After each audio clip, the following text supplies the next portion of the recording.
And so now we have the carburetors on. Very simple to fit. They simply you slide the rubbers on and then do them up with these hose clips. The only thing to note is, I think I've said before, always use new hoses, new rubbers, because they can split and then can cause air leaks and you don't know what's going on.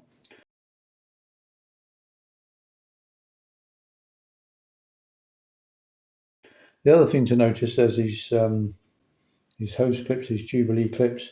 On the center one, I always fit the hose clips like one facing that way and one facing this way.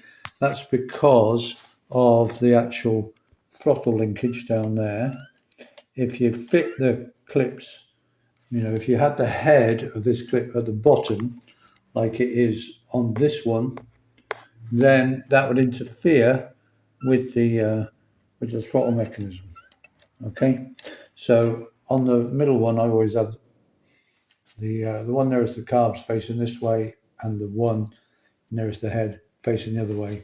Then it's not in the way of that linkage, that carb linkage.